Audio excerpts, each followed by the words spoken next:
I was up in the Palisades Friday afternoon, and it is just it's tragic and a disaster zone. And I'm too young to have known what World War II looked like, but I have a feeling it probably resembled what the streets of the Palisades look like now, just a lot of rubble. The wildfires in and around Los Angeles have spread around an area of more than 100 square kilometres, and with high winds forecast and the dry conditions still in place, there could be much more to come.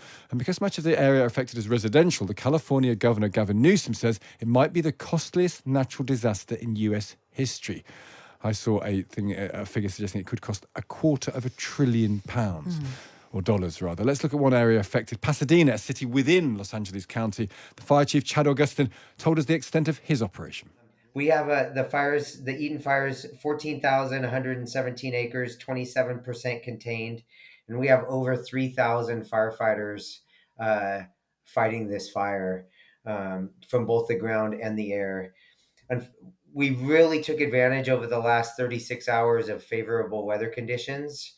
And we went from about 8% containment up to that 27%.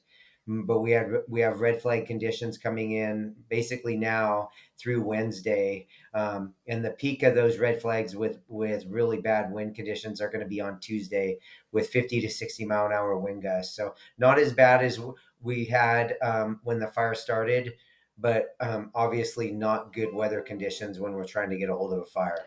And you say 27% containment. That would mean that there's what is that 63% non-containment. So is that how much of a worry is that? Yeah, so the best way to think about containment is if you draw a big line around the fire, and once you have a whole, like think of a scratch line around the fire, that's like we call that a containment line. So about 27% of the diameter of the fire, we have a line around. And that's really good because once you have a line around a fire, then you're basically unless something changes, you're able to now fight. You've limited the spread of that fire, and now we can fight the fire just inside of that containment line. So if the weather doesn't screw you, are you feeling optimistic, but you feel that the weather might do? Is that way kind of a summer where you've got to? Yeah, like I think we're at a cross in the road, fork in the road. When by Wednesday night, Thursday morning, we're either going to be scrambling with not good weather conditions and not good fire conditions, or we're going to be saying right on we're going to be mopping up this fire for the next couple weeks, but we're in really good shape. And you'll know that when, do you reckon, sort of Monday, Tuesday? I think the worst day on the weather conditions is going to be Tuesday and Tuesday night. That's when we're going to see some erratic wind conditions. And so those 3,000 firefighters are ready to do battle. We want to protect our community, but we definitely need to get past the Tuesday and Wednesday. And how's it been then the last few days, Chad? Because the story, I mean, there's two stories, as there always are in tragedies. There's the stories of the bravery of your men and women who go out and fight these fires, and they're doing all that's humanly possible. And I think everyone recognises that. And then there's the stories of, are they able to do everything they can? Is there enough water? Has there been enough planning? Have the politicians created a situation by which your lot can do the best work they possibly can? What's your judgment on that? Yeah, it's I'll speak for Pasadena, right? We were planning for a wind event a week leading up to this, so we had upstaffed with additional fire resources.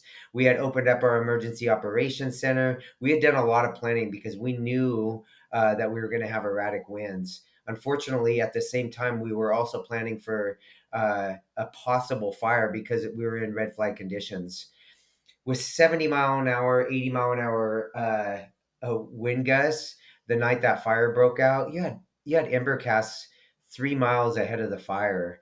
Uh, it's one of those things you could have had 100 more fire engines, and I'm not sure that we would have been able to be much better off than we are now.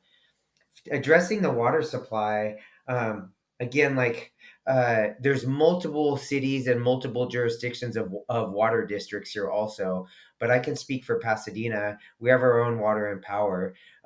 We have both gravity fed and pumped water, which is really helpful for us.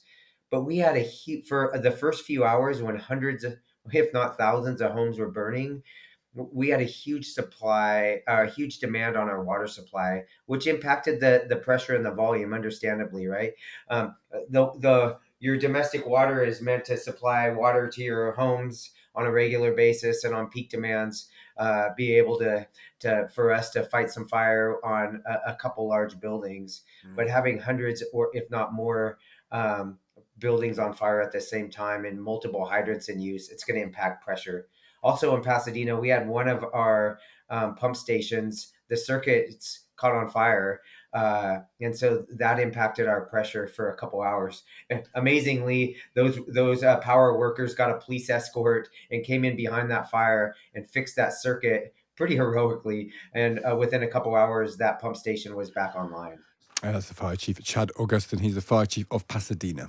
Now, Joe Flint is a reporter at the Wall Street Journal in Los Angeles, and we can speak to Joe now. Morning to you. Thanks for having me. You're very welcome. Can you just explain then how many fires there are right now, how many are contained, or what kind of level of containment they're at? Well, the fire that is, pretty much now, really contained is the Hearst fire, which is in an area around Sylmar, which is in the valley, and that is about 95% contained.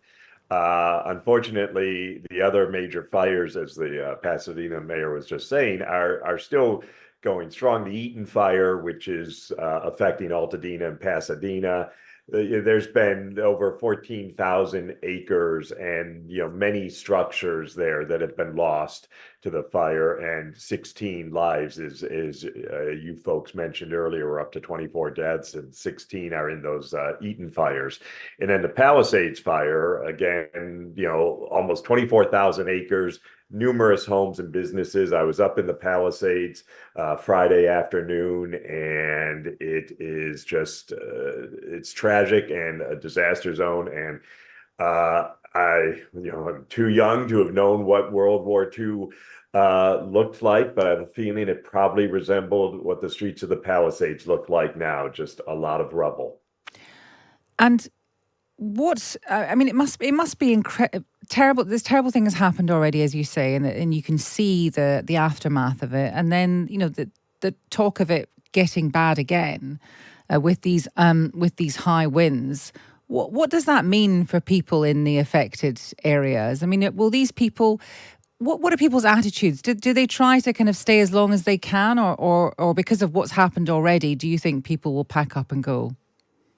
I mean, most people in the affected areas we've been talking about hopefully have all evacuated, which is, again, not a great situation that, people would like to return home, but it's just a little too dangerous right now. In some of these areas of Brentwood or Santa Monica or other parts of West Los Angeles that haven't been hit yet, fortunately. But until we get through these next few days of high winds, it's just I fear it's too risky. And of course, there's tremendous uncertainty with everyone. There's and parts of town are empty and streets are empty. It's very eerie here.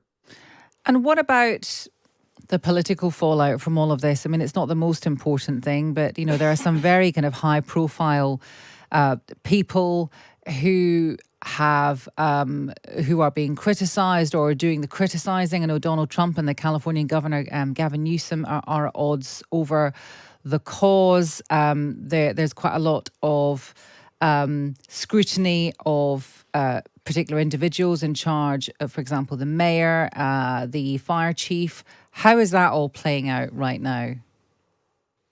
Well, I think, and I can only speak to what I'm reporting on and what I'm seeing, but I think a lot of that debate is, happening. Obviously, the people most closest to these fires, most affected, their biggest concerns are getting these fires under control Mm. and figuring out what happens next. There is going to be plenty of time to do the analysis and lay the blame and all the finger pointing that's going on. And naturally, this happens in all of these sorts of situations, and some people try to use situations like these for political gain from both sides of the aisle. And there are plenty of legitimate concerns about how these fires were handled, or more importantly, the buildup and the conditions that have allowed these sorts of fires that are not new to California. This is sadly not a new phenomenon. This is the worst ever, and the damage will be tremendous, and the costs, as you guys were talking about, will be huge. And I think in the next weeks to months ahead, it will be time to do serious assessment of not only where the blame should fall. It's real easy to figure out where the blame should fall, what went wrong, but how do you go forward? I mean, just to pivot real quick, we look at New Orleans. That city was warned about the potential risk to an attack from a truck driving through. Those sorts of attacks we're seeing more and more. And they listened, but didn't really take any steps. And that happens everywhere. After the fact, we then realize, oh, there were warnings. People were concerned about this. So to me, it's more important that maybe finally some lessons will be learned here. And going forward, I mean, God knows how long it'll take to rebuild, but we can come up with better checks and balances and really just focus on what needs to be done to keep people and their property safe. Joe, thank you very much for that. That is Joe Flint, who is a reporter at the Wall Street Journal in Los Angeles.